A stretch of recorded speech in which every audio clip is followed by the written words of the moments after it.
एक बार एक बौद्ध भिक्षु भिक्षा लेने एक नगर में गए और वहाँ के सभी नगर लोग उनकी सेवा करना चाहते थे, क्योंकि उस समय बौद्ध भिक्षुओं का बहुत सम्मान हुआ करता था। इसलिए जिसे भी पता चला दौड़ा दौड़ा उस भिक्षु के पास गए। उन्हीं में से एक वेश्या भी थी, जिसने उस भिक्षु के बारे में सुना तो उसे देखने चली गई, और जैसे ही उसने उस भिक्षु को देखा वह देखती ही रह गई। उसने उस भिक्षु के पैर पकड़ लिए और कहा कि मैं एक वेश्या हूँ और कोई भला आदमी मेरे द्वार तक नहीं आता, इसलिए मैं ये चाहती हूँ कि आप मेरे अतिथि बनकर मेरे साथ चलें, ताकि कुछ दिन मैं भी आपकी सेवा कर लूँ।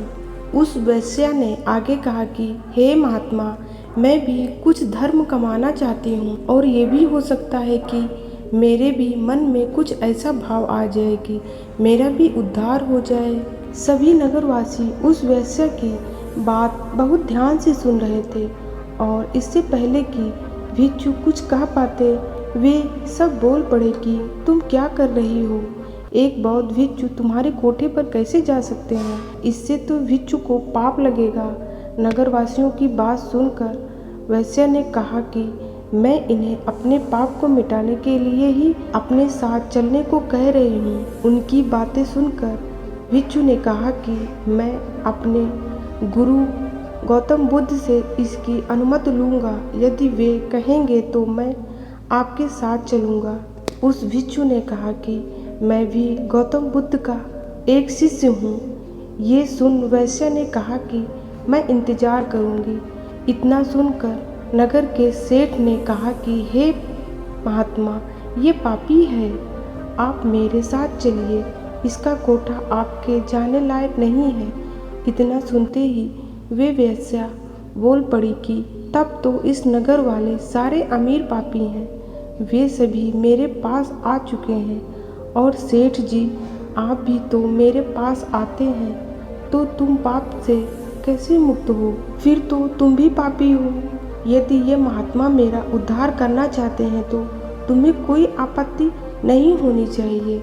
नगर का सेठ चुप हो गया और बौद्ध भिक्षु गुरु बुद्ध के पास अनुमति लेने लौट गए। गुरु के पास पहुंचकर उन्होंने अपने साथ हुई घटना के बारे में अपने गुरु को जानकारी दी। गुरु के सभी चेले ये बात सुनकर आश्चर्य में पड़ गए और सोच रहे थे कि अब गुरु क्या कहेंगे। कुछ चेले सोच रहे थे कि अनुमति नहीं मिलनी चाहिए, और कुछ चेले ऐसे भी थे कि जो चाहते थे कि अनुमति मिले, ताकि वो भी कल को किसी ऐसे स्थान पर रहकर कुछ समय बिता सके। गुरु ने सब कुछ सुनकर कहा कि जाओ और उस औरत का भला करो। आज्ञा पाकर भिक्षु लौट गया, और कुछ महीने बाद उसी औरत वेश्या के साथ लौट आया। उसे देखकर सब चकित रह गए। उस औरत के साथ आया देख सभी चेले आपस में कहने लगे, देखा संगत का असर, आखिरकार इस औरत ने अपना जादू चला ही डाला और एक अच्छे भले भिक्षु को सांसारिक जीवन जीने वाला बनाकर रख दिया। अब शायद विवाह की अनुमति लेने आई है।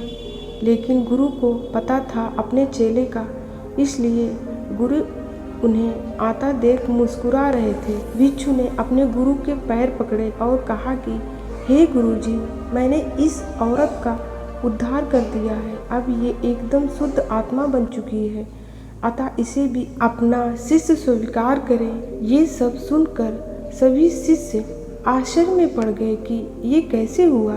चरित्र तो हमेशा बुरे के साथ रहकर अच्छे को खराब कर देता है। हमें बचपन में यही तो सिखाया जाता है कि बुरे के साथ रहकर तुम भी बुरे बन जाओगे। तब गुरु ने कहा कि देखो इस भिक्षु को, जिसने मेरी आशा के अनुरूप कार्य किया, इस औरत के चरित्र को अपने चरित्र जैसा बना दिया, न कि खुद को बदलने दिया।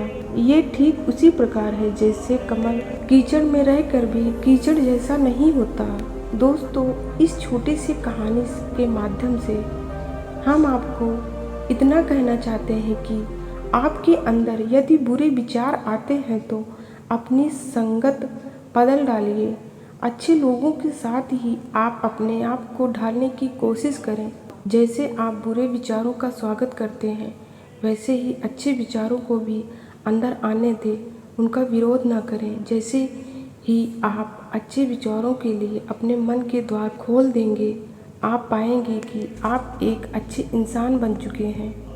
एक महात्मा किसी जंगल में एक पेड़ के नीचे साधु के रूप में रहते थे और सदा अपने साथ 3 पत्थर रखते थे। सोते समय एक पत्थर वह अपने सिर के नीचे रखते थे, दूसरा अपनी कमर के नीचे और तीसरा अपने पैरों के नीचे रखते थे और स्वयं को चादर से ढकते थे। जब भी बारिश होती थी तो उनका शरीर पत्थरों पर होने के कारण बारिश का पानी उनके शरीर के नीचे से बह जाता था और जो पानी उनकी चादर पर गिरता था वह भी नीचे बह जाता था। इसलिए उनकी नींद में विघ्न नहीं पड़ता था और वह गहरी नींद सोते थे। बैठते समय तीनों पत्थरों को एक साथ चूल्हे की तरह रखकर उन पर आराम से बैठते थे। इस प्रकार सांप और अन्य कीड़े मकोड़े उन्हें परेशान नहीं करते थे, क्योंकि वह पत्थरों के नीचे से रेंग कर निकल जाते थे। कोई उनके लिए खाना लेकर आता था तो वह बड़े चाव से भोजन कर लिया करते थे। इस प्रकार उन्हें किसी भी प्रकार की कोई चिंता नहीं थी। एक दिन उसी जंगल में एक राजा शिकार खेलने आया। वह साधु को देखकर राजा ने सोचा कि बेचारा साधु अपने शरीर को उन पत्थरों पर व्यवस्थित करके सोने में उसे कितनी पीड़ा होती होगी। मैं इसे अपने साथ राजमहल लेकर जाऊंगा और 1-2 दिन अपने साथ रखकर आराम कराऊंगा और उसकी खूब सेवा करूंगा। ऐसा सोचकर राजा घर लौटा और अपने 2 सैनिकों को एक पालकी और धारकों के साथ जंगल भेज दिया। सैनिकों को आदेश दिया कि वह साधु को सम्मान पूर्वक आमंत्रित करके राजा के महल में लेकर आए। राजा ने सैनिकों से कहा कि यदि वह साधु को लाने में असफल रहे तो उन्हें दंडित किया जाएगा। जंगल में आकर सैनिकों ने साधु को देखा और उन्हें बताया कि राजा ने उन्हें महल में लाने का आदेश दिया है। सैनिकों ने साधु से आग्रह किया कि वह उनके साथ चले। जब साधु ने उनके साथ चलने में अरुचि दिखाई तो सैनिक प्रार्थना करते हुए बोले कि यदि वह उनके बिना लौटेगा तो उन्हें दंड दिया जाएगा। अतः सैनिकों ने साधु से निवेदन किया कि हे साधु महात्मा, आप मेरे साथ चलें। मुझे परेशानी से बचाने के लिए आपको मेरे साथ चलना ही होगा। अब साधु नहीं चाहते थे कि उनके कारण सैनिक किसी मुसीबत में पड़े और वह उनके साथ चलने के लिए सहमत हो गए। सामान के नाम पर साधु के पास सिर्फ एक लंगोट, एक चादर और 3 पत्थर थे। उन्होंने लंगोट को तह करके चादर में रखा और तीनों पत्थर को भी चादर में रखकर सबको एक साथ बांध दिया। सैनिकों ने सोचा, यह क्या, राजा के महल में जाने के लिए यह स्वामी अपने साथ इन पत्थरों को लेकर आ रहा है, यह पागल है क्या।